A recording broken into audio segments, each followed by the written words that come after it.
Hi, everybody. This is acyuta-bhava from Nightlight Astrology. I'm sitting down today to talk about the upcoming conjunction between Venus and Saturn, as well as Venus's upcoming conjunction to Pluto, both of which are happening this week in the next few days.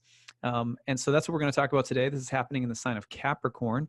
I'll give you a sense of what to expect. We're going to focus a little bit more today on Venus's conjunction to Saturn in particular, though Pluto will sort of be included.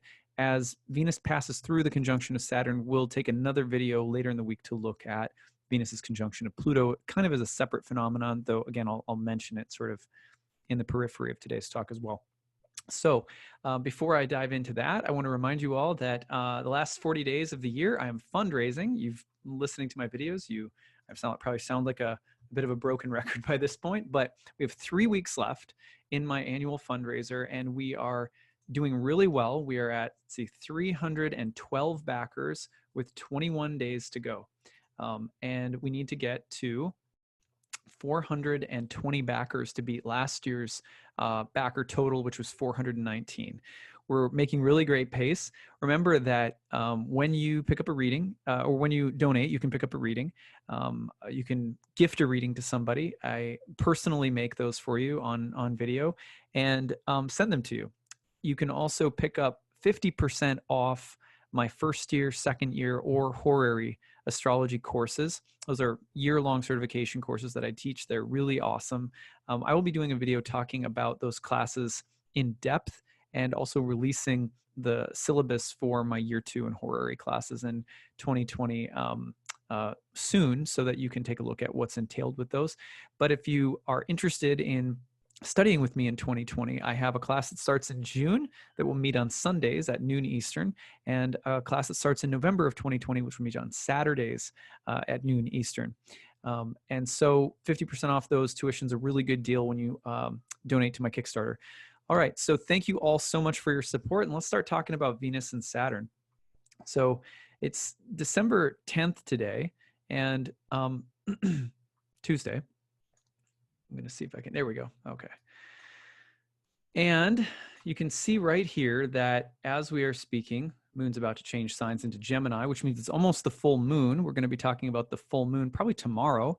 And then in the meantime, you can see that Venus has just entered the 18th degree of Capricorn, where it is now in a bodily union with Saturn. So we have a marriage of Venus and Saturn. I'm going to talk about that mostly today, but we also can notice that this isn't a transit that's happening alone. Venus is going to move right through the conjunction with Pluto as well, between 18 and 21 degrees. So it's just bang, bang, right in a row. You're going to feel them as one potentially, but it is important to also isolate them so you get a feeling for which archetypal qualities are blending in which order. Saturn comes first, so that's what we're going to talk about today.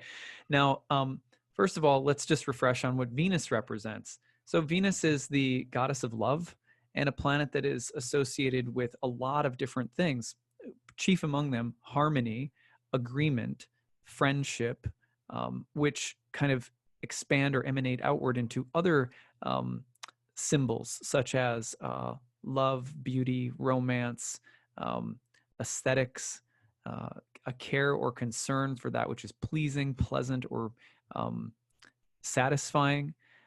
Venus is associated with anything and everything that's sort of pleasing, comforting, and enjoyable to the senses, especially. It's a very sensual planet.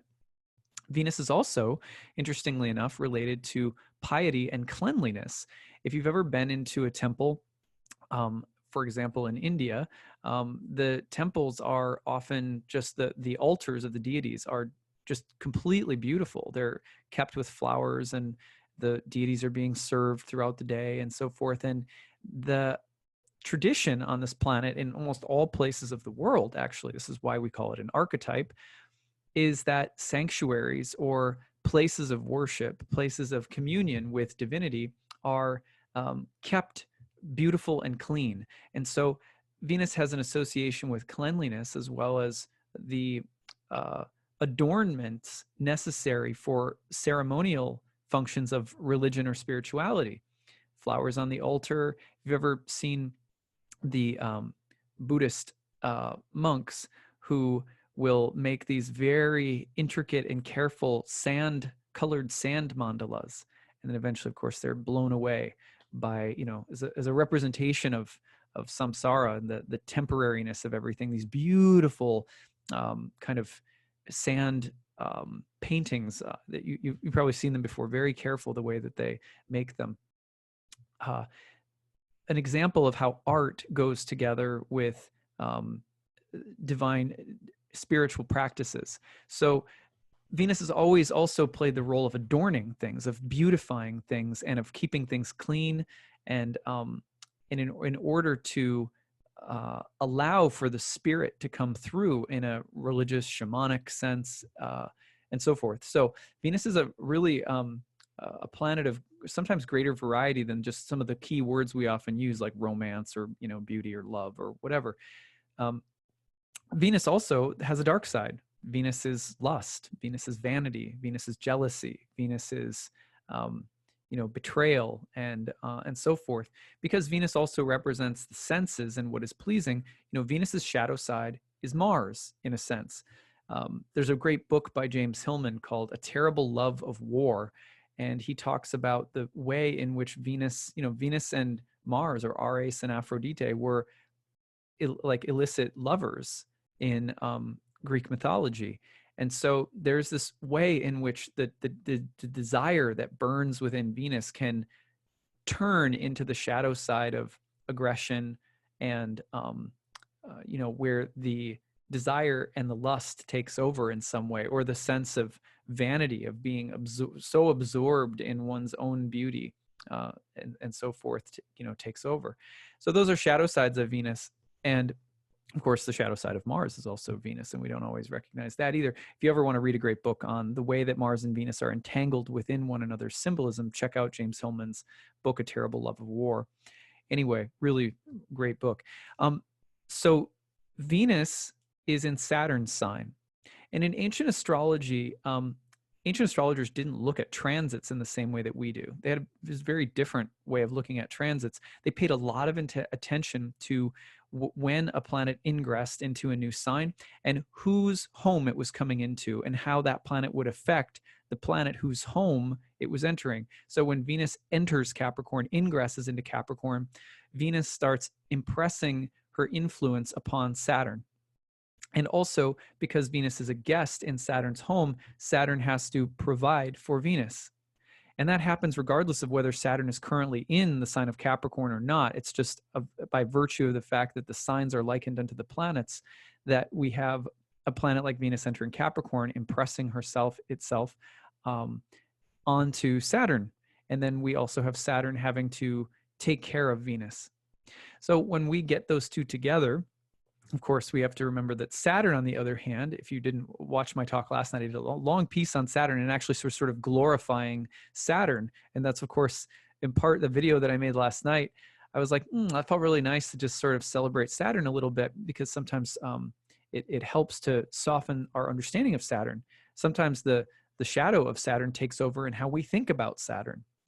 Anyway, we were sort of glorifying Saturn in last night's video on Saturn-Pluto conjunction. And I just realized afterwards, it's like, oh yeah, Venus is coming to conjoin Saturn. It's a nice time to think about the beauty of Saturnine things.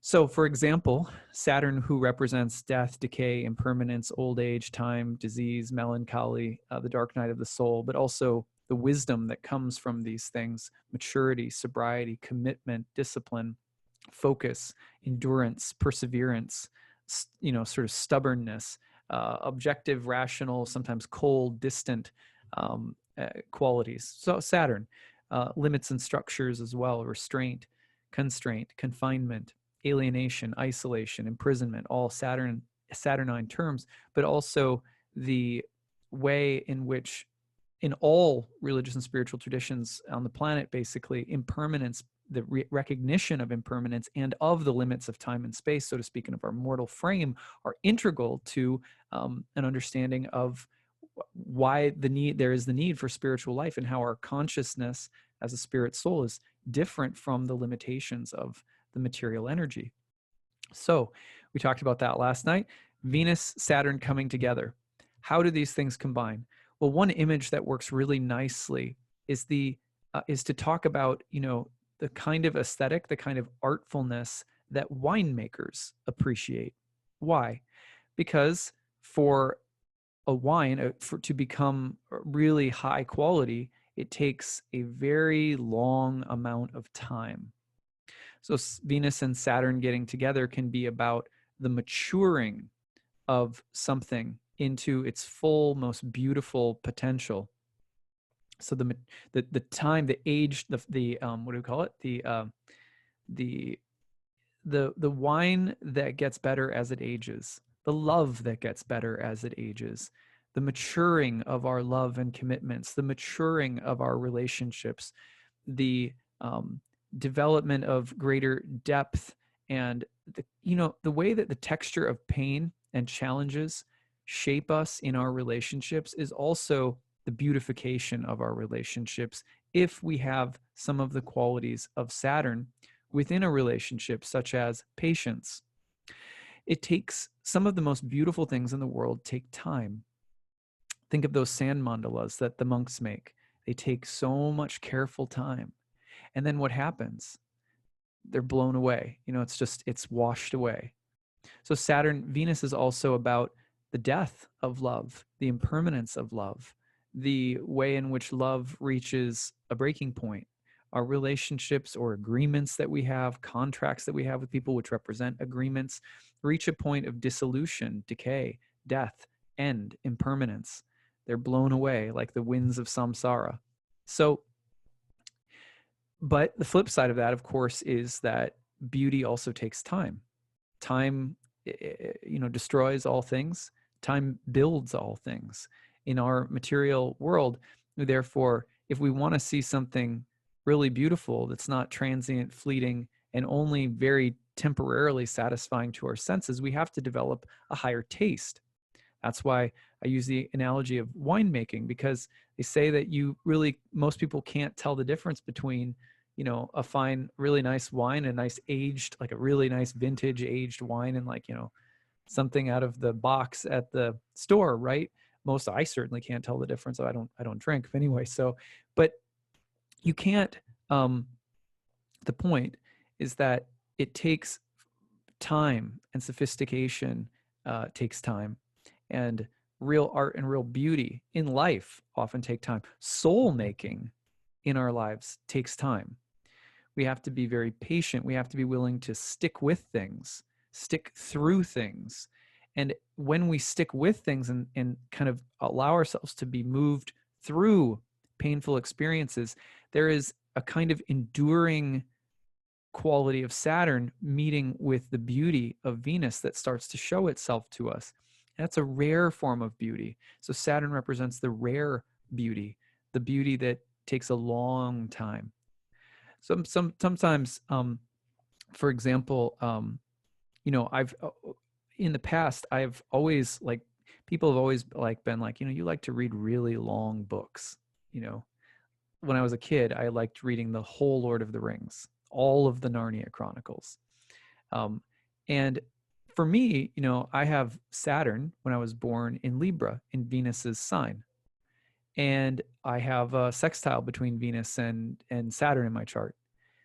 So for me, that's not natural for everyone to want to read unusually long, really, really long books. I get it. But for so many of us, this is something that we have no tolerance for beauty. Think about that for a second. Beauty needs us, talking about Venus and Saturn now, beauty needs us to have tolerance. To show us the deepest, most majestic, sublime things, beauty says, can you stick with it? Can you hang in there? Can you be patient? Can you feel frustration? Can you burn a little bit? Can you feel limited? Can you feel ugliness? And can you stay with them? Because when you can, it's the other side of the coin of beauty, right? The other side is the pleasing things, the things that are uplifting, inspiring, that you delight in, that are appealing to the senses and so forth. So real beauty asks us to tolerate. You have to, in a sense, you have to, if you want to know beauty that is of a transcendent kind, you have to have some kind of ability to tolerate things. That's a Saturn-Venus combination. Venus and Saturn are also like, you know, there was a song I heard an astrologer mention the song in connection with Venus Saturn. What is it called? The Autumn of My Years by Frank Sinatra. I think that's what it was called. Where, you know, there's also this sense of like when you are older. My grandmother used to say this. She would say, you know, you young people are you're running around so much, you're missing everything. And I'm only now starting to appreciate that. And it's natural, I guess, that we shouldn't necessarily get that until we're older. But the same point is true, which is that slowness and beauty often go hand in hand. Let's talk about this in terms of the media in the world, right? Like if you watch television, if you watch, you know, the news or whatever, everything is designed to be quick hit, streaming, differentiated information coming at you rapid fire. Images now on movies have seizure alerts because there's so many flashing changes happening all the time. We've become, in some ways, obsessed with Mercury in our entertainment, which is just the bombardment of tons of information and the stimulation of the nervous system, just totally titillated. But that stream of constant information is bombarding to the nervous system, and it dulls the senses. And so what I like, I'm actually, you know, if you think about the trend as soon as Neptune entered Pisces, which is the exaltation of Venus. And remember that Venus also shares a home with Saturn. Saturn's exaltation is in Libra. So Venus and Saturn have this very deep relationship with one another, actually. That's why all religions that are, you know, have at their core the basic reality of spiritual life being the contemplation of death and impermanence, and yet there's so much beauty, color, sensuality. You know, whether you're in a beautiful, if you've ever been to a Greek Orthodox church before, they're just gorgeous. You know, so many sanctuaries are so beautiful. They're based on impermanence. Well, we have Neptune in Pisces, which is Venus's exaltation. And remember, Venus's other home is where Saturn is exalted. And when Neptune started entering Pisces, we saw the proliferation of these long series of television programs that have many episodes, Game of Thrones. And, you know, everyone now likes a TV program that has probably at least 10 hours. I mean, that's, you know, probably 5 times the length of an average movie when I was growing up, which was the longest thing you could watch. Everything else was maybe an hour-long show on television. You had series of like, you know, maybe like Law and Order, or, you know, shows that were like an hour long and they'd have a whole season, and then there were many seasons. But nothing like what we see now, where it's like 10 episodes a year, where each episode is like a fully produced movie. Why do people want that? We have to ask ourselves what's so appealing about that. And my sense is that it is the compensation for our obsession with fast streaming information, because our soul is offended when things lack beauty. And beauty does not come unless there is also depth. And depth and beauty together take time. That's why we need, you know, that's why Venus rules the sign that is guarding the entrance to the underworld portion of the year in Libra, where Saturn is exalted. We have to have long, deep periods of solitude before the subtlest and most, you know, fragrant Venusian aromas start coming up from the very cracks of our existence. And people need that in a world where we're consumed by so much fast and obnoxious, you know, kind of vapid material. And so this is Venus-Saturn is a conjunction that speaks to that, to this idea of the pain and beauty in the way that they go together. Now, Venus-Saturn can spell, therefore, maturity in relationships, deepening of maturity and deepening themes of commitment and sophistication within the contours of a marriage or a friendship or any kind of agreement. On the other hand, it can speak to the limitations and the pain and suffering and even endings that happen in love and in relationships. So there's a blend of potential themes in the air right now that we can be experiencing. If you have planets anywhere from about 18 to 22 of cardinal signs, you might be feeling this more acutely. If you have planets around 18 to 22 of the cardinal signs on the angles or at a house cusp, if you use a quadrant-based form of house division. Otherwise, I recommend looking at the whole sign house of Capricorn in your chart to see where this transit is falling and what topics are being activated.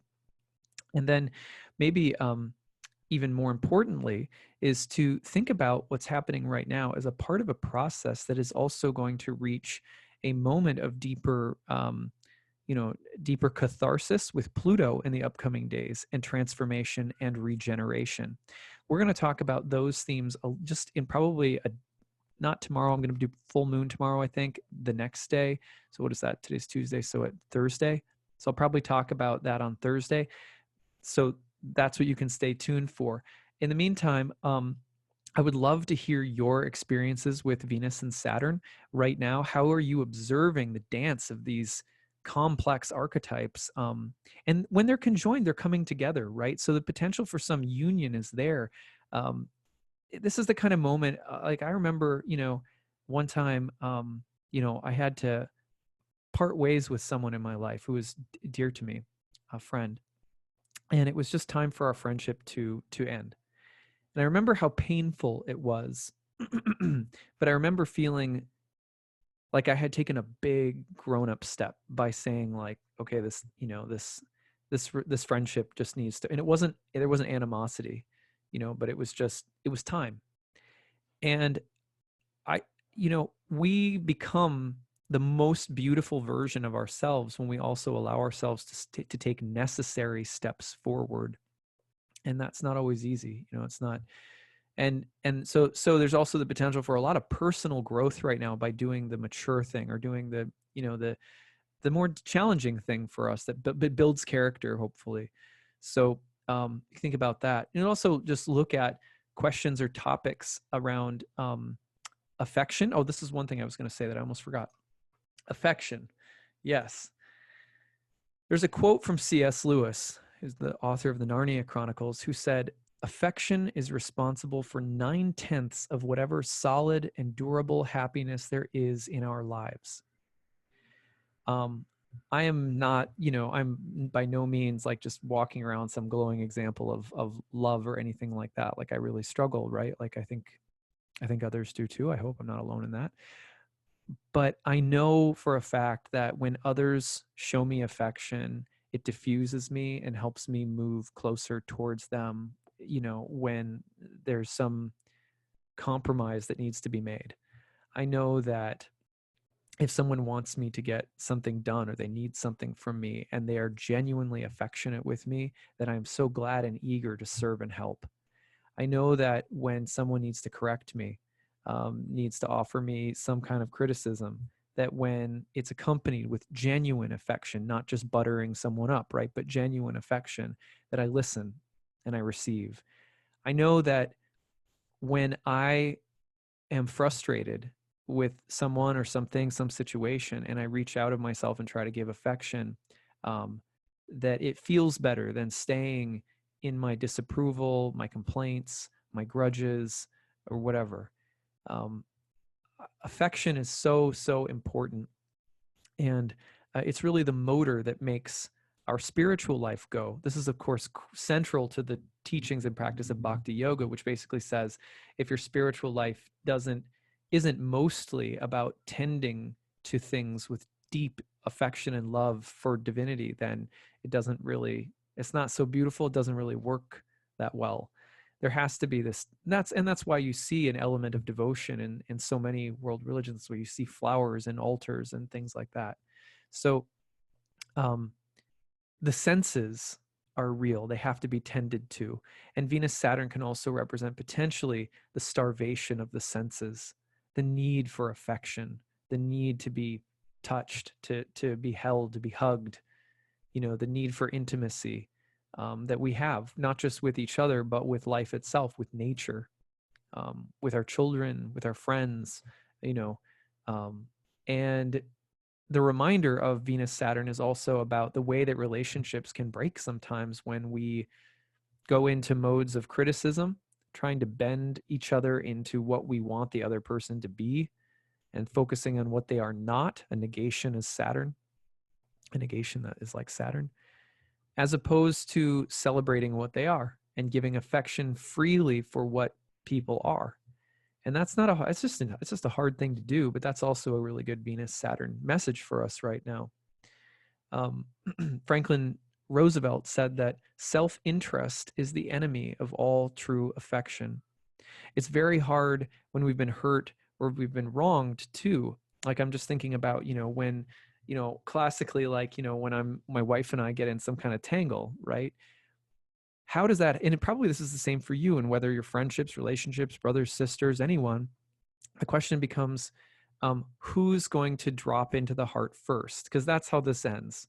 You know what I mean? Like, who's just going to come across the line, drop self-interest, and show affection? Once that happens, then maybe there's some continued back and forth, but progressively everyone starts dropping their arms and showing affection. And so Venus Saturn is the steadiness, the time-tested steadiness of affection. Venus Saturn is also the lack of affection, or the way in which self-interest can kill relationships.